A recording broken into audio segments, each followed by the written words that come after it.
Welcome back. We're on the campus of the University of New Mexico in beautiful Albuquerque. Utah State leading 17-0. The Lobos come into the ball game 2-4, looking for their first Mountain West Conference victory. And as we begin the second quarter, 2nd and 5 for Clayton Mitchum. And a pickup of 4 to Casey Carrier, the senior from Pearland, Texas. Maurice Alexander, the free safety for Utah State, will be credited with the tackle. Imperative here, Anthony, that New Mexico gets something going offensively. They're held to 15 yards on 10 snaps in the first quarter. And that was only the 3rd carry of the game so far for Casey Carrier. When you look at the fact that Cole Gauchi appears to not really be as effective right now running the football, they need to make sure they feed Carrier the ball. Well, Gauchi's in here on 3rd and 1. They go straight ahead, ball's on the ground. They gave it to Crusoe Gongbe. He fumbled it. And fortunately for the Lobos, they got it back. It was Tyler Duncan falling on a loose football, and they will get a first down. So you get a fumble recovery, and a first down all within the same snap. And at that point, it wasn't Clayton Mitchum who had a trouble with the match point. It was Cole Gauchi, and the handoff looked clean enough. But Crusoe Gongbe, as a defender collisioned him, ball was on the ground, but way to be on the spot there. Just their 2nd first down. Gauchi remains at quarterback. Carrier's next to him in the pistol. Gauchi's in trouble, and he's dumped from behind.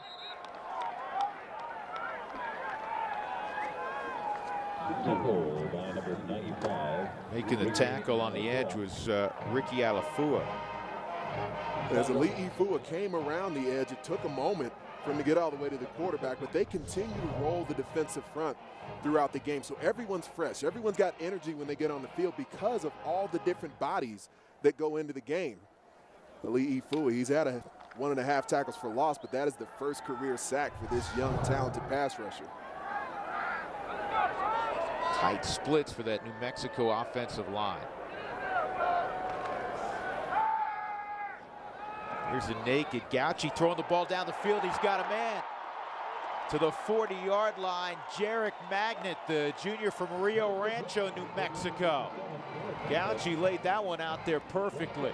And that's what they're looking for, Anthony, when they throw the football. They're looking for the big play. You see this bootleg action as Gauchi leaves the pocket. He's got plenty of arm strength. It's just about the mobility. It's just about the motion as he throws the football when he's in the pocket. But Gauchi there, being able to roll to this left side as a left-handed quarterback, puts him in great shape to deliver the football outside the numbers.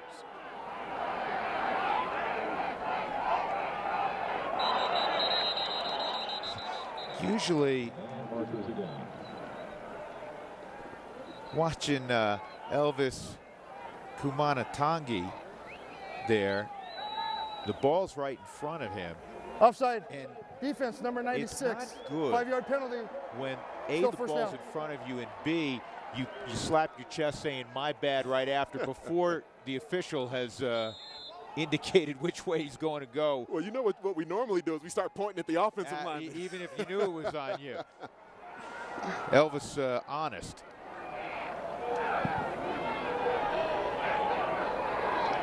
First and 5. Gauchi throwing it in the flat, and that's high for Wiggins. Carlos can go back to the huddle and say, dude, I'm 5'8", and I'm fudging at that. One of those passes that should be an easy completion. If you get the ball from center, you're in rhythm, and you're used to delivering this kind of pass. But like you mentioned, he's got some diminutive wide receivers, so there's not the error that you can have as a quarterback. The throwing radius is much more condensed with several of the guys in the lineup for the Lobos.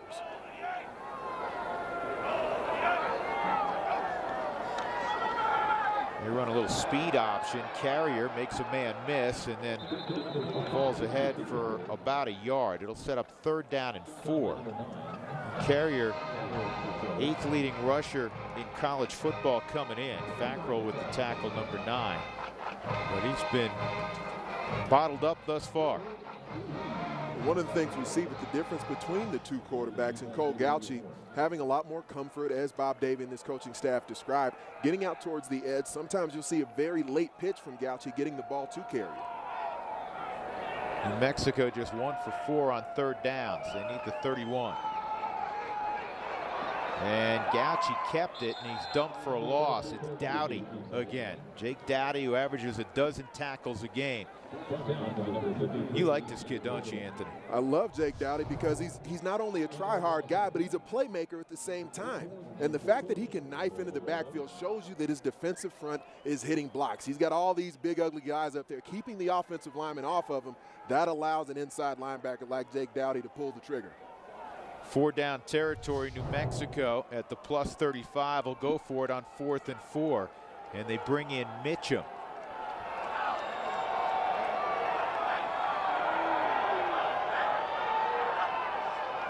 Low snap. Mitchum looks backside's got a man, complete. Knocked out at the 14-yard line. Marquise Bundy, the sophomore from Anthem, Arizona. Big catch. Big catch from a big wide receiver at 6'4". He's really the only player they have on the outside that's got margin for error within his frame, and he can catch the ball outside his frame. We saw the corner, Nevin Lawson. He tried to go for the pick six, the reigning Mountain West Conference Defensive Player of the Week. He didn't get the play made, so Bundy was almost off to the races. That was a pretty throw by Mitchum. He had to put a little mustard on that.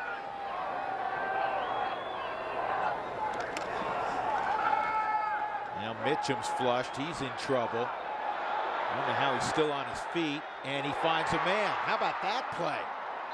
Complete to Magnet. And we have a flag down. Mitchum avoided a sack twice on that play. Looked a little bit like Johnny Manziel, didn't he? A little Clayton football action in the backfield. As Mitchum gets it, comes off the play action, but immediate penetration again given up by the Lobos offensive line. Does a great job evading the rush, but the receiver, Jarek Magnet, ended up stepping that foot. That left heel right there was just out of bounds. The side judge did a nice job seeing it. That's where the hat comes in. No penalty flag came in initially. The hat comes in normally when the receiver steps out of bounds, and he cannot be the initial person to touch the football afterwards.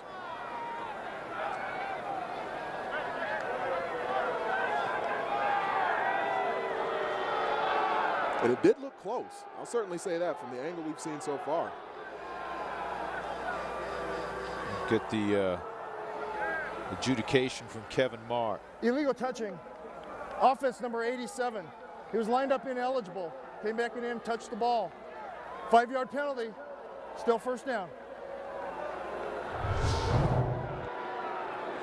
As we see Mitchum in the backfield, like we mentioned, he does an amazing job getting away from multiple defenders and really throws an accurate pass. That's where Magnet is. He throws it right on the spot, hits him right between the numbers, but that left foot, just as Magnet's preparing to receive the football, that heel ends up just barely stepping out of bounds. And what could have been a bad play was almost turned into a great play by Mitchum, and now we end up with a penalty on the Lobos.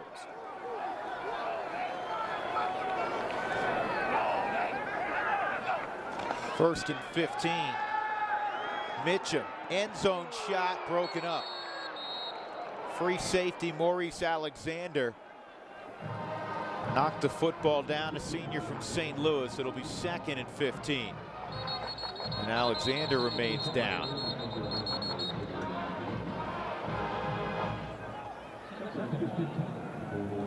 Mitchum threw this football with some velocity.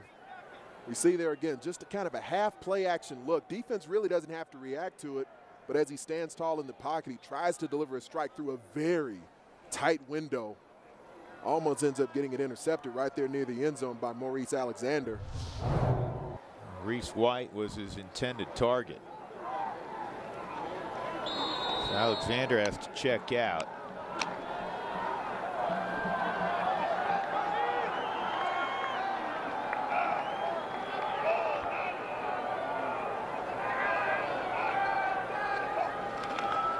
Gauchi's back in. And he gets to the edge, keeps the football, and there you see why he's tough to bring down. He's a load, man. He is a big, dude at quarterback. Every bit of 230-plus pounds. We've seen carries from Gauci throughout the season where it looks like defenders have him bottled up, maybe even have him tackled behind the line of scrimmage, and he just continues to barrel his way through tacklers. This is what you see from the New Mexico offense overall, where Clayton Mitchum's in the lineup. They throw the football more. Cole Gauci's in the lineup. They tend to run the option. Defenses know, for the most part, what's coming, but it's the ability to stop it, especially on that triple option, is difficult. 3rd and 8. And Gauci on the inside gives to Carrier. He stopped about the 6-yard line. That's a full 2 yards shy of the first down. Now you're down 17 points. Coach Herron, what do you do? You continue to try and put points on the board. I think you take this field goal, get it on the board, continue to move back. You've had a successful drive, so you don't want to go for it on 4th down, come away with nothing, and then you have a demoralized football team. So Justice Adams will come out. It's one of the bigger place kickers you're going to see. 6'4". He's a junior.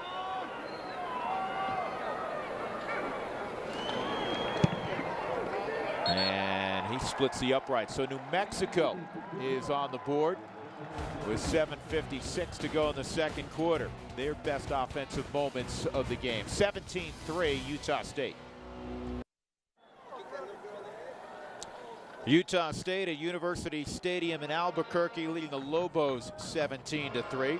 Looking to save money by using electricity wisely. Find out how the little changes add up at TogetherWeSave.com, your local Touchstone Energy Cooperative, delivering reliable power, energy-saving tools, and more. With Anthony Herron and Torrey Holt, I'm Drew Goodman. 17-3 Utah State. The Aggies have been to 2 straight bowl games. Never in their history of 116 years of college football had they been to 3 consecutive bowl games. And last year was a banner season. They went 11-2. Most wins, finished the season 16th in the country in the FBS. That's going to lead to plenty of jobs for football coaches when you can have that level of success that Gary Anderson did, and of course with the help of Matt Wells. Adams will kick it deep, and 7 yards deep. Gathering it in his Tay Glover right, and he'll stay in the end zone. Now, we didn't get to see a lot of Darrell Garrettson in the game last week, but so far in the game tonight, I've been extremely impressed with this true freshman signal caller. Not only have they run the football to take some pressure off of him, but they've allowed him to throw the football early in the game. And against the blitz, against some pressure in the pocket, he's been able to stare down the barrel, deliver it down the field, and he's seen big opportunities, and he hasn't missed any of these opportunities yet. He hit his first 6 passes. Last 13 prior to an incompletion going back to last week against Boise State. New Mexico does a good job here on 1st down, bottling up Robert Marshall. And again, it's the big backup nose tackle Devanzo making the stop. Let's go down to the field again, checking with Torrey Holt. Torrey? Yeah, I think all the worries about Darrell Garrettson, the freshman quarterback, went out the window on that 2nd series after he tossed that touchdown. He said he was arrogant in his play. He came over and cool as a cucumber. He gave a little wink to his teammates, then had some more instruction from Matt Wells. He got hit hard there, right as he delivered the football, but he's going to have a 1st down to his tight end Jefferson. It's not Jefferson Court, excuse me. Let's find out. That's 83. It's Wyatt Houston, 3rd team tight end, 6'5", 245-pound freshman from Oregon. There was all kinds of pressure and thump coming towards the backside of Darrell Garrettson from David Guthrie. I told you Guthrie likes to play in the backfield, but the main way you can make a defense pay, even when they get a big hit, is to get a 1st down, to move the sticks. They'll go play action again. Got a post route and a man out there. It's Van Leeuwen, and in and out of his hands, but it was a perfectly thrown football by Garrettson. You know, I give Kevin McGibbon a lot of credit. He's the offensive coordinator for Utah State, and he brought him along slowly. A lot of safe throws, a lot of high percentage throws early, and now he's letting him open it up a little bit. And he does a great job hiding the football off that play action fake. There was an opportunity to deliver the football over the middle, but he had an opportunity downtown to Van Leeuwen, threw a great ball. And now a little slant route, and he can't get it to Brandon Swindle. It's a little hot, a little high. It'll be 3rd and 10.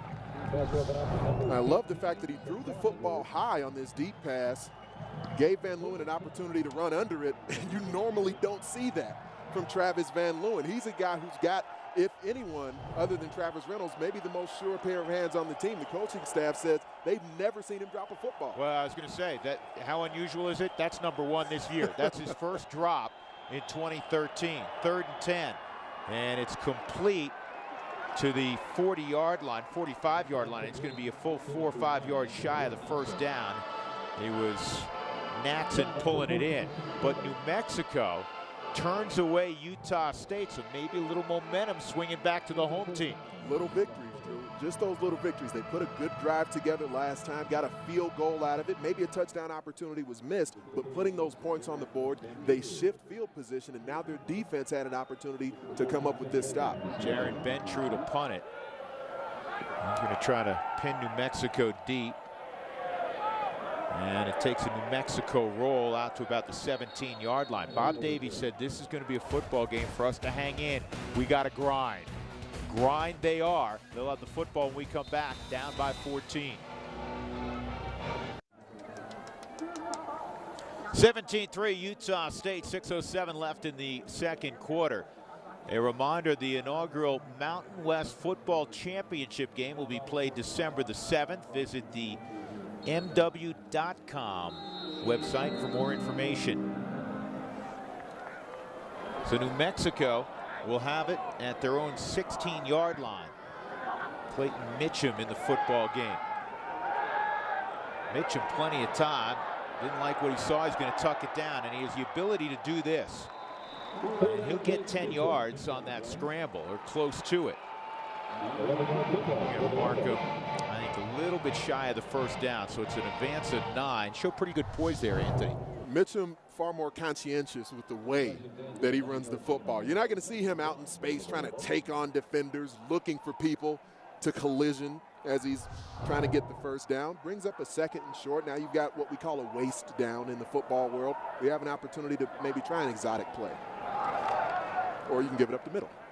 Well, you know, with their struggles early in the football game to produce first downs, probably a wise decision there. Carrier sticks it up in there. Did he get enough?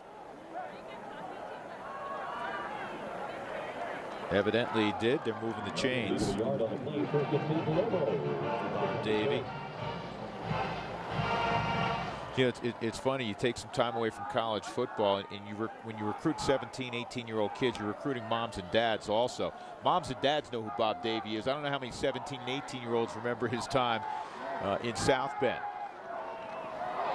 And that was in and out of the hands, and maybe a little early contact. Tyler Duncan, I think they're going to get an interference penalty against Utah State. He can spin it, Mitchum. He throws a good-looking football. Pass interference. Defense #1. Spot foul. Automatic Contact first by down. Nevin Lawson, senior cornerback from Lauderhill, Florida. They allow Nevin Lawson to be extremely aggressive, especially when he's to the boundary side. They like him to press. They like him to try to be physical, put hands on wide receivers. He's very good at it, but there's those moments where when you're consistently pressing wideouts, you're going to start picking up some penalties. That time he put his hands on him a little early. Yeah.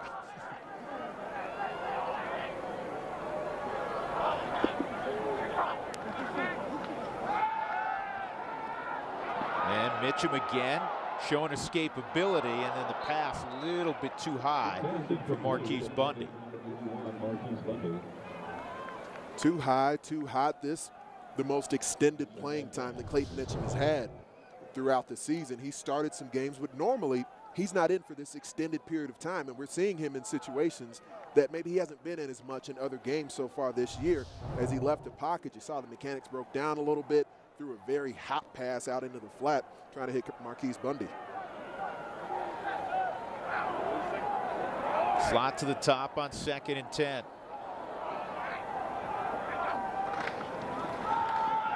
They'll give it to Carrier, and it is hard to run against Utah State.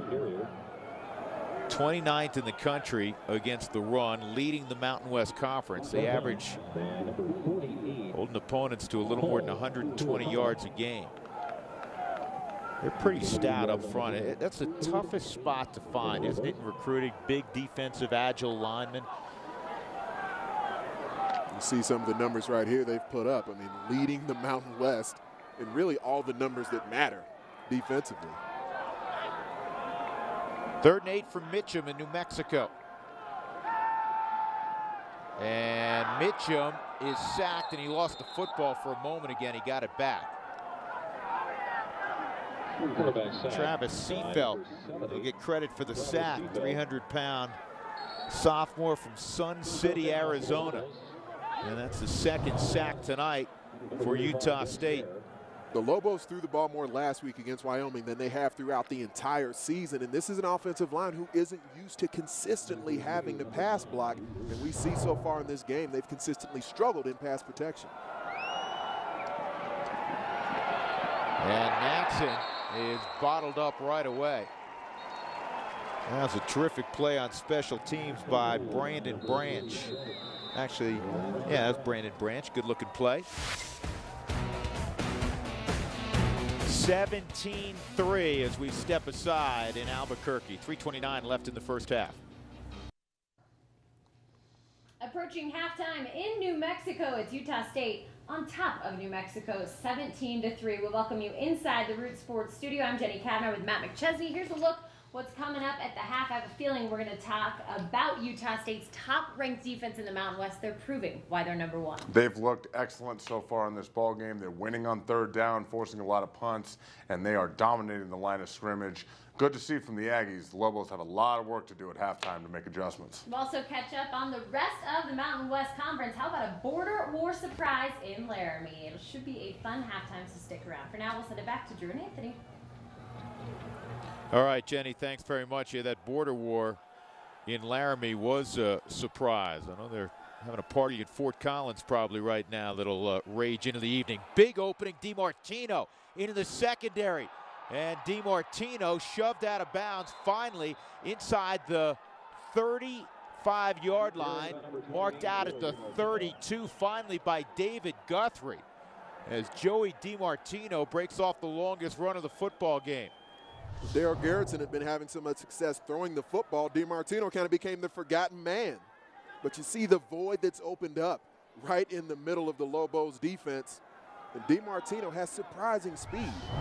32-yard advance by DiMartino. Pretty good downfield block by Swindle. So, hey, get it again. Look at this, toward the end zone. DiMartino, touchdown. A 2-carry drive. And it's 23-3. How impressive was that? And you figure a little more than 3 minutes to go. You're going to see the ball in the air quite a bit with Daryl Garrettson. No, you're going to see DiMartino on the ground twice. And the second one, 32 yards for a score. 2 32-yard runs for DiMartino. His second time in the end zone this evening.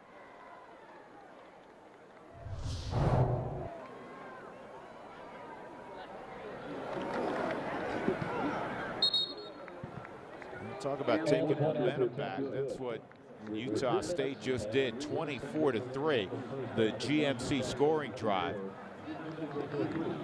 2 plays, 74 yards. Actually, that first carry was a 42-yard run. We shorted them a 10 spot. Well, there was a play earlier in the season when they faced USC, and Joey DiMartino got into the lineup and broke off a 55-yard run against a very fast Trojans defense. And I asked offensive coordinator Kevin McGivern about that play, and I told him, Coach, I was surprised at how fast Joey DiMartino looked on that particular play. He was honest. He said, so was I. I didn't realize he had that level of burst, and it's one thing to be able to burst into the line of scrimmage and get there quickly, but DiMartino shows that he's got a little bit of long-distance speed as well. He was featured throughout this drive, and wide receivers out in space blocking for the Aggies. It really goes unnoticed a lot of times, but that's where first downs turn to touchdowns, where you have wideouts willing to stick and stalk block the defensive backs for the opposing team. 96 yards on 10 carries now for DiMartino. He's been in the end zone 3 times tonight. He include the touchdown reception early on. This is a shorter kick. Wiggins from the 7. Trying to get to the wall. Now he cuts it back, and he still won't get to the 20-yard line. Utah State doing a very good job on kick coverage. 2:57 left in the first half for New Mexico. Matt Wells' team has been most impressive here in Albuquerque in the first 30 minutes.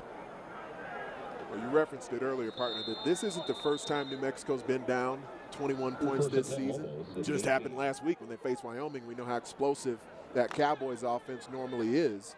So I think the perfect scenario here for Bob Davie and this football team, put a drive together, preferably a drive that takes about 2 minutes and 57 seconds. Make sure they're the last football team that has the football offensively. Gauci back in at quarterback, and they're going to run a end around, and this thing isn't going anywhere. This is going to be a loss of yards. Maurice Alexander healthy again back in there. And he makes the tackle. They tried to bring the freshman receiver, Rich Jones, around on what essentially has a double reverse sort of feel to it, because you fake the ball up into the middle, then he just tosses it back to Rich Jones. Another young football player, 5'10", only 160 pounds. There's some diminutive people in the lineup, especially the younger football players, but some guys who Bob Davie and his staff are very excited about. Now, he's from DeSoto, Texas, and Coach Davie, along with every other coach in America, spends a lot of time in the Lone Star State. That's Marquise Bundy, a minimal gain on the throw out in the flat. It'll set up 3rd down and long. And this is where the playbook gets real thin, particularly for New Mexico, who wants to run a lot of option football. Timeout, Utah State, their first and a half. Utah State's going to utilize a timeout. They want to get the football back. Let's go down to the field again. Torrey Holt. Torrey? You know, guys, it's widely known the October is Cancer Awareness Month, and Utah State special teams coordinator and running backs coach Dave Unger beat lymphoma recently. In December of 2012, after getting ill, he discovered that he had lymphoma. He told me, fortunately, they caught it early, and it was the right kind of lymphoma. He is now cancer-free, and the silver lining out of all of this, because he had to step away from collegiate coaching, he had the opportunity to stay home last year and coach his kids' high school football team. And incidentally, it is Think Pink night here in New Mexico. Yep, Breast Cancer Awareness Month. Clayton Mitchum back in. That's fortunately a great story, a positive story that you just told, Torrey. So 3rd down and a full 10 to go for the first down.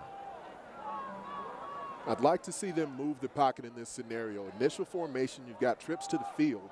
I'd like to see some sprint action, because when you leave Clayton Mitchum in the pocket as a sitting duck, we've seen the Lobos haven't been able to protect him.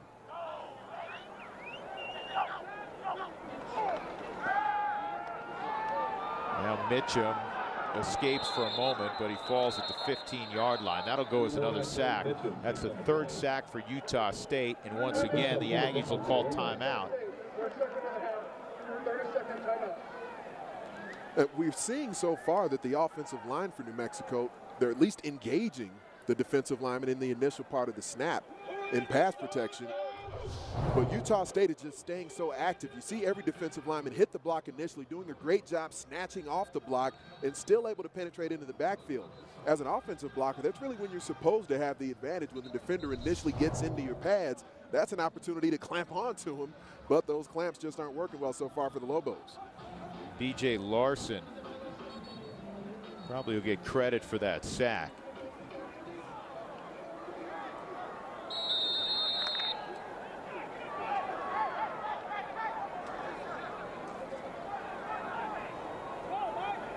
Ben Scare, by the time he hits the football, probably be hitting it from around his own 4-yard line.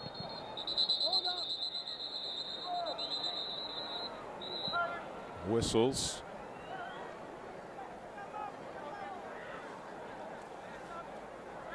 See what Kevin Marr has.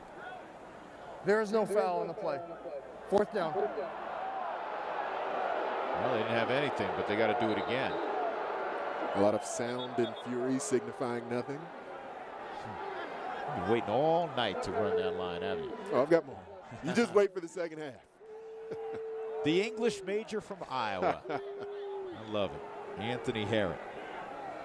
Looking forward to the linguistic stylings at halftime. Jenny Kavnar, Matt McChesney. I'm sure McChesney knows about the clamps as an offensive lineman, how you got to lock down those defenders. That's another good-looking punt from Scare. Natson from the 35. And Natson flips the field around. Natson could go. Natson will go. No flags.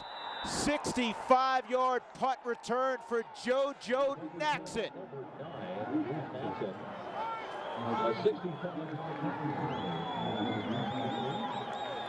And the Aggies now putting it on the Lobos here in the first half in Albuquerque.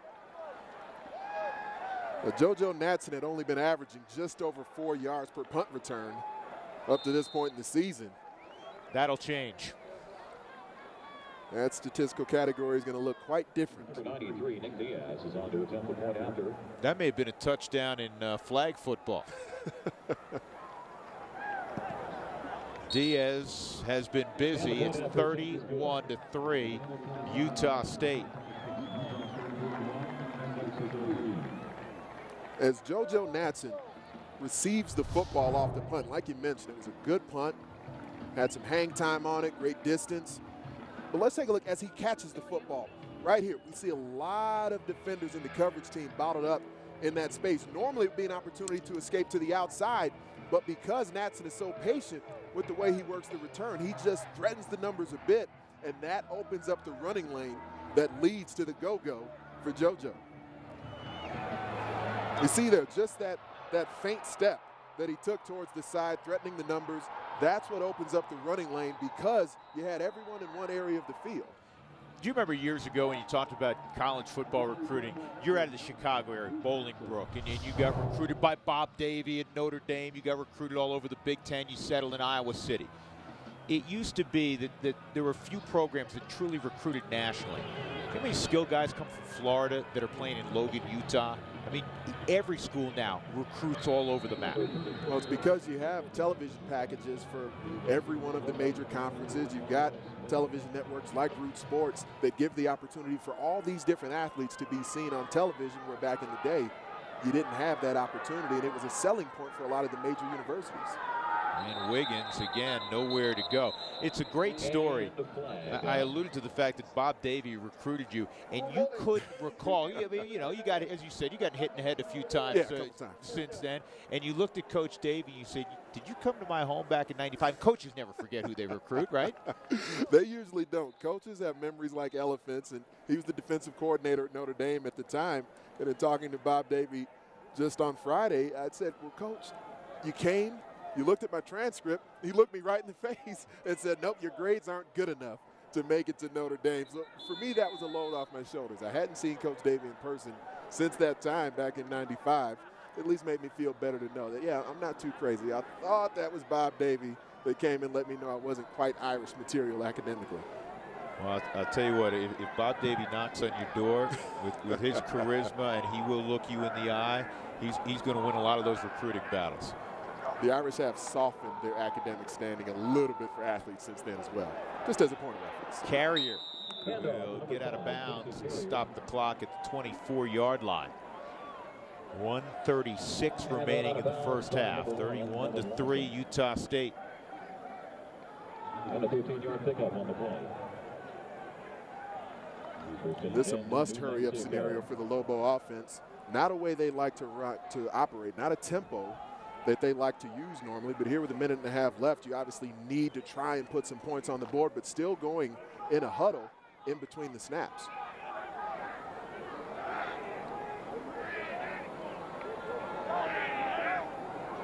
Cole Gauchi at quarterback, and the sophomore will flip it to Carrier, and he cannot make the number 5, Casey Carrier.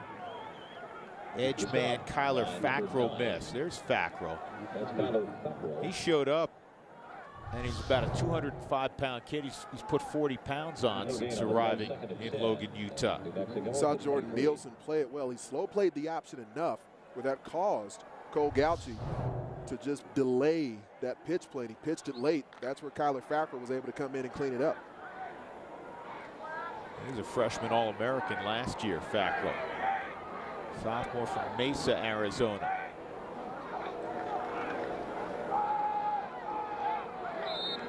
And he gets the lead back, couple of yards.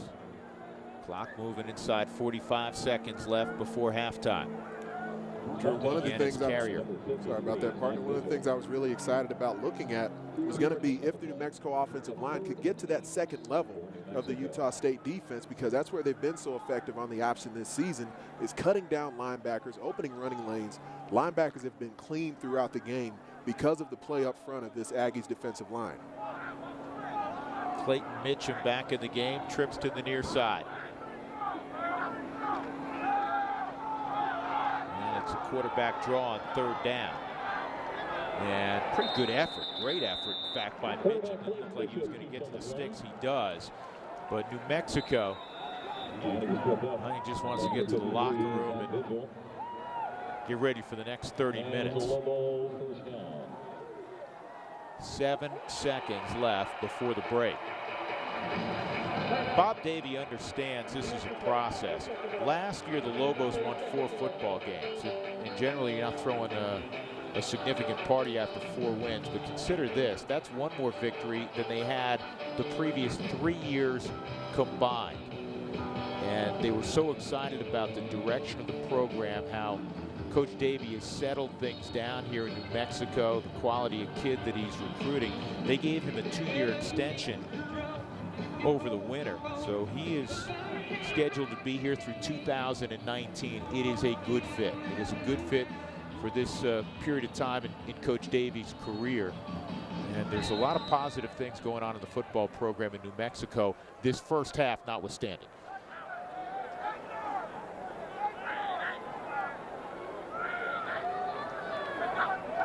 So 7 seconds left. And Mitchum throws it to Wiggins, and Wiggins out of bounds, but time's expired in the first half. Utah State on the road from Logan with a 31-3 lead over the University of New Mexico. They were impressive behind their true freshman quarterback, Darrell Garrettson. He ran the he threw the football very well, and then they started handing it to Joey DiMartino, and that worked equally as well.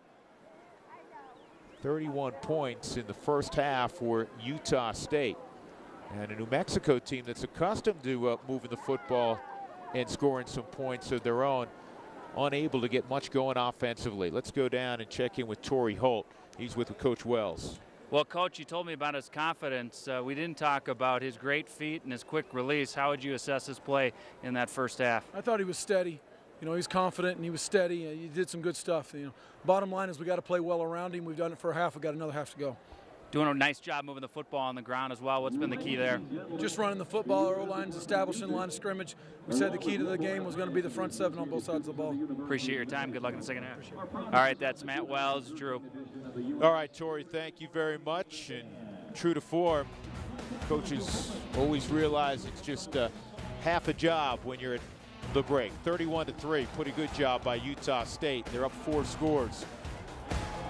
After the break, we'll get you to our Root Sports studios for a halftime update. You're watching Mountain West football on Root Sports.